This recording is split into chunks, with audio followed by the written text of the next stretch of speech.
Malalaking pangalan sa NBA nagkapalitan ng team. Kilalanin sila sa sports balita ni Kyle Basa. Sa nalalapit na trade deadline, iilang mga koponan ng NBA ay sumailalim ng mga trades upang mapabuti ang kanilang organisasyon, hindi lamang para sa ngayong season, pati na rin sa mga susunod na taon. Iba't iba ang misyon ng bawat koponan.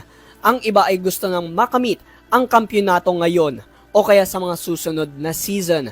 Ang iba naman ay gustong siguruhin ang kanilang future sa pamamagitan ng pag-trade ng current players sa mga draft picks. Nanguna dito si James Harden na napunta sa Cleveland Cavaliers in exchange for Darius Garland at isang second round pick sa Los Angeles Clippers.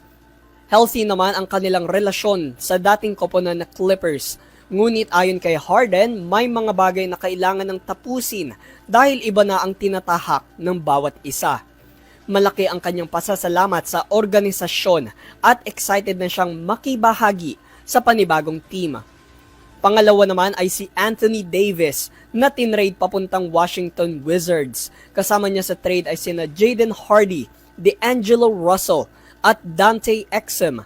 Kapalit kina Chris Middleton, AJ Johnson, Malachi Branham, Marvin Bagley III, 2 first-round picks at 3 second-rounder draft picks papuntang Dallas Mavericks.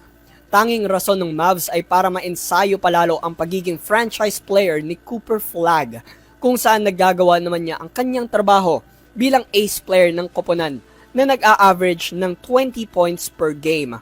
Panghuli ay tinrade ng Golden State Warriors si Jonathan Kuminga at Buddy Hield papunta sa Atlanta Hawks para kay Kristaps Porzingis. Dito na rin nagtatapos ang kanilang matagal na pag-pursuit kay Milwaukee Bucks superstar Giannis Antetokounmpo dahil dinecline ng organisasyong Bucks ang mga offers ng GSW. Para sa EuroTV News, ako si Kyle Basa, sumasaludo sa bawat Pilipino.